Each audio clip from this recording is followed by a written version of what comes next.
La inteligencia artificial ha llegado para quedarse. Expertos consideran que esta tecnología podría ayudar al desarrollo de las empresas mejorando la productividad, mientras que otros creen que podría eliminar millones de empleos. ¿Cuáles son las ventajas y desventajas de la inteligencia artificial en el entorno laboral? Lo discutimos.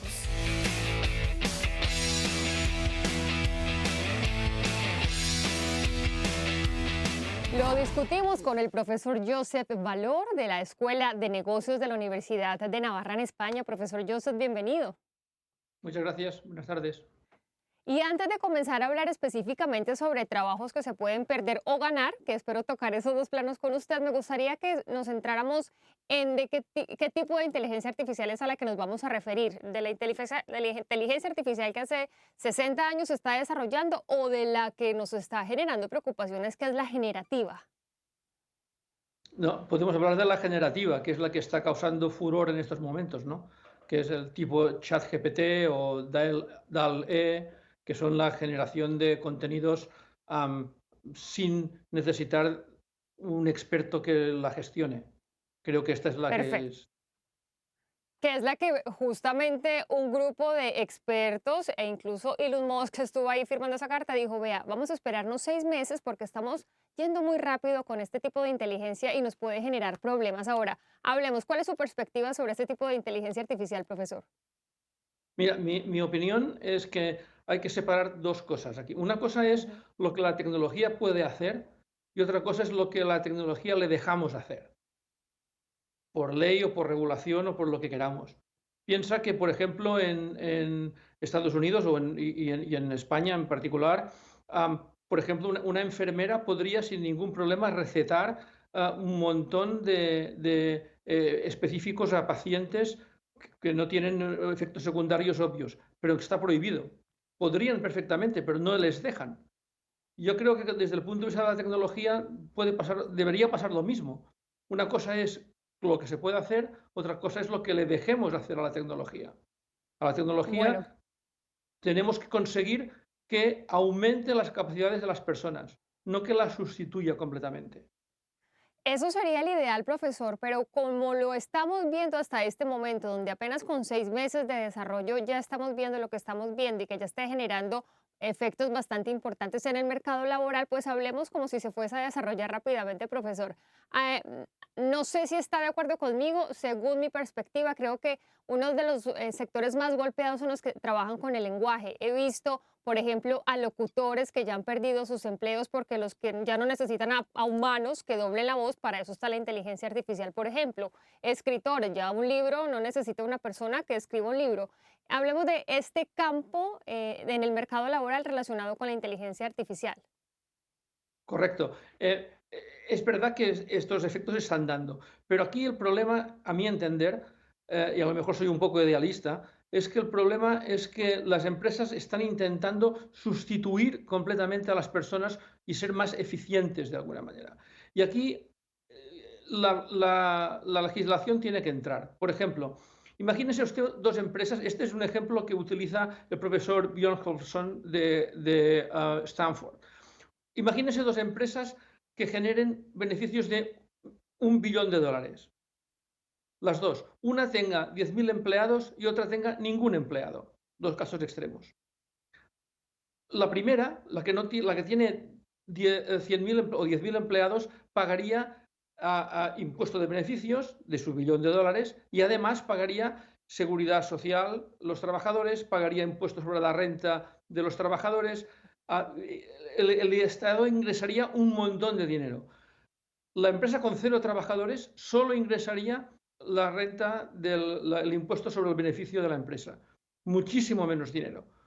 Entonces, de alguna manera hay que compensar este hecho. Se está hablando en Europa, por ejemplo, de que los robots paguen seguridad social, como si fueran un trabajador, para ayudar a la jubilación de los trabajadores desplazados de alguna manera. Esta es la cosa que yo creo que es esencial que los gobiernos se muevan. Y esto lo comparo con otra cosa, por cierto, si estamos en esto, que es que normalmente, o hasta ahora, digamos, las innovaciones, por ejemplo, Internet en sí misma, la World Wide Web, se desarrollaron por organismos públicos, el CERN en Suiza, ¿no? Y estos, ahora, en cambio, las últimas novedades de que estamos hablando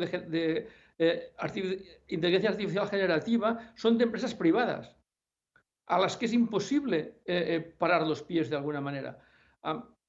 Cuando la financiación es pública, la regulación aparece sola.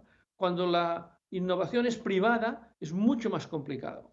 Y por esto Entonces esto aquí hay se que puede tener. salir de las manos, profesor, porque si usted me está diciendo ese tipo de inteligencia artificial generativa la están desarrollando empresas privadas, pues está saliendo de las manos reguladoras del Estado.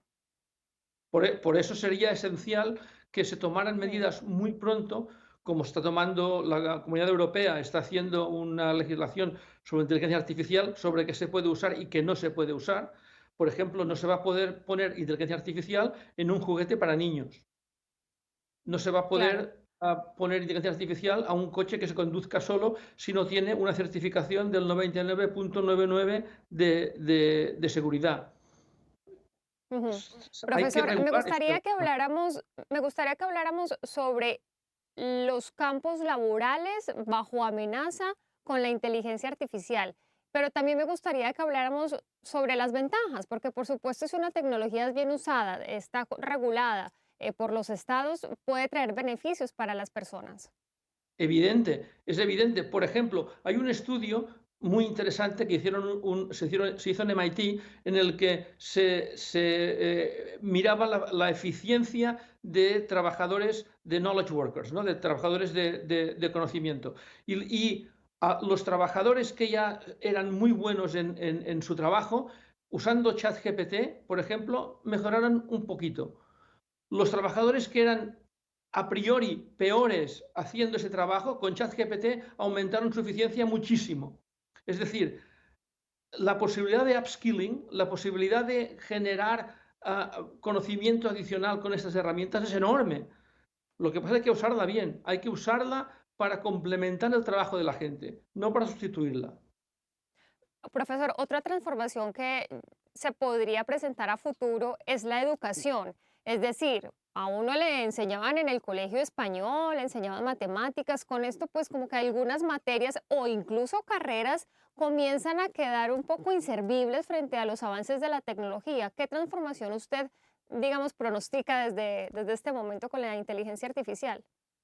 No, obvio, o sea, que hay trabajos que van a cambiar es de cajón. Esto pasó con las excavadoras y las palas. Antes se levantaban agujeros con una pala y ahora se hace con una excavadora. Y en cambio, la persona de la excavadora pues tiene suficientemente, seguramente cobra muchísimo más que cobraba la persona de la pala, ¿no?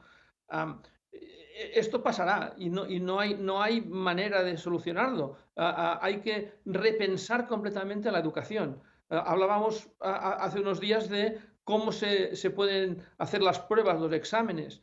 Hay que darle la vuelta completamente a la evaluación en la universidad. Hay que cambiar el diseño de las carreras. Hay que darse cuenta de que el mundo es distinto.